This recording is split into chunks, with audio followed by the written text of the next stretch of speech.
The year is 2157. In the vast emptiness of the galaxy, the research vessel Ecliptica advanced slowly toward an anomaly detected at the edges of Sector X-37. An unusual energy signature, identified as potentially unnatural, had caught the attention of the Interplanetary Scientific Alliance. The mission was to investigate and, if possible, catalog any discoveries.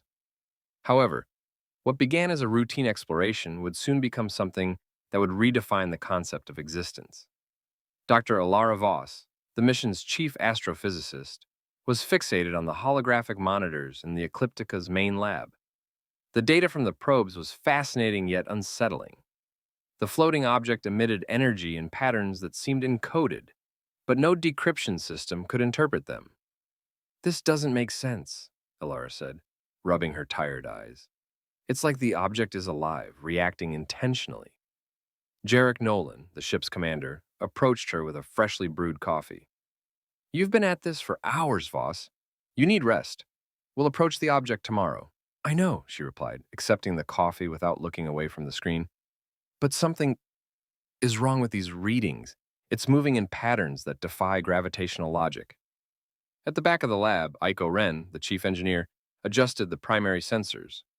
"These signals are causing instabilities in our systems. If we get too close, the ship could suffer structural damage." Nolan sighed.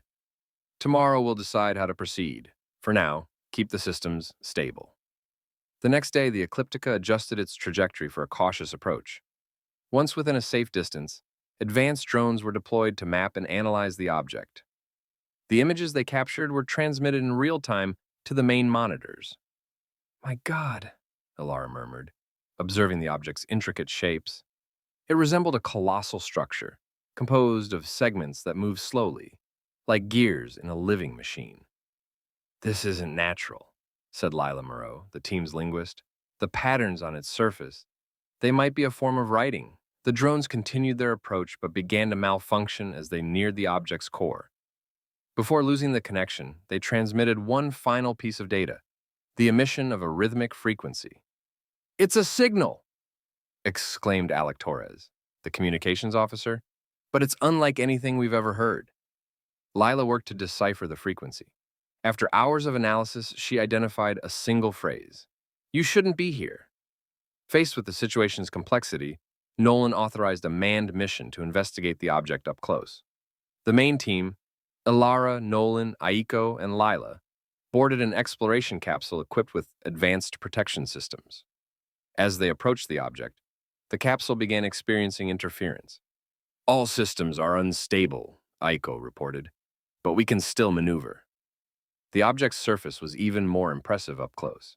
It seemed composed of a liquid material that solidified and melted in cycles. Geometric patterns danced across the structure, pulsating with a cold, mesmerizing light. "This isn't just technology," Alara said. "It's alive." As they collected more data, the structure reacted. An opening began to form at its center, emitting an intense light. A deep sound echoed through the capsule, and all systems shut down. "We're adrift!" Nolan shouted, trying to regain control. That's when they saw it. Emerging from the opening was a translucent figure, humanoid in form but constantly shifting, like an unstable projection. "You've opened the door," the figure said, its voice reverberating directly in their minds. "Now the passage must be completed." Returning to the Ecliptica, the team managed to dock with the main ship, but the sense of safety was fleeting. The pulsating energy from the structure had invaded the Ecliptica's systems. The corridors, once silent and uniformly lit, now flickered with a cold, bluish light. Unknown symbols glowed on the walls like ghostly projections. "This isn't just interference," Aiko said, examining the consoles. "It's a complete invasion. Something is rewriting our systems." Commander Nolan, accustomed to high-risk situations, looked at Alara and the team with determination. "We need to isolate the ship's core before we lose everything. Torres, can you cut the connection to the command room?" Torres, the communications officer, was visibly shaken. "I'm trying, but these symbols, they're not just replacing commands. It's like they're part of something bigger." "Bigger how?" Lila Moreau asked. Her expertise in language patterns was proving valuable as the symbols spread throughout the ship. They seem to have intent, Torres replied, as if they know what they're doing. As the team worked to regain control, the claustrophobic environment began to take its toll. Fear of the unknown exposed hidden tensions. Aiko, always practical and methodical, openly criticized Alara's decision to approach the object. "You knew this was dangerous from the start," he shouted. "Now we're stuck here dealing with something we can't even comprehend." "I knew the risks," Alara responded, trying to remain calm. "But what we were investigating could be humanity's greatest discovery. We can't just walk away from it." "Discovery? This isn't science, Alara. It's suicide." Meanwhile, Lila, who had spent hours studying the symbols, began to feel the effects of prolonged exposure. She reported hearing whispers in her mind, voices that seemed to come from the walls. Her mental state was deteriorating, but she remained obsessed with deciphering their meaning. After hours of work, Lila finally identified a recurring pattern. "This isn't just a language," she said, her voice trembling. "It's a map, or maybe instructions." The symbols seemed to point to a specific location within the ship, the reactor section. The main team descended to the reactor core, where energy readings were spiraling out of control. The space was immense, with metallic walkways crossing over a pulsating abyss of light. The walls were covered in symbols, now seemingly alive, writhing like living organisms. Reaching the main console, Aiko attempted to isolate the systems. "If we can restart the reactors, we might be able to cut this infestation." But before he could finish, the light from the core intensified, and a figure emerged from it. It was the same translucent entity they had seen near the structure, now more solid, more present. "You cannot escape," the entity said. "The door is open and the cycle must continue." The team realized the entity was directly connected to the reactor, and that its presence was fueling the symbol's spread.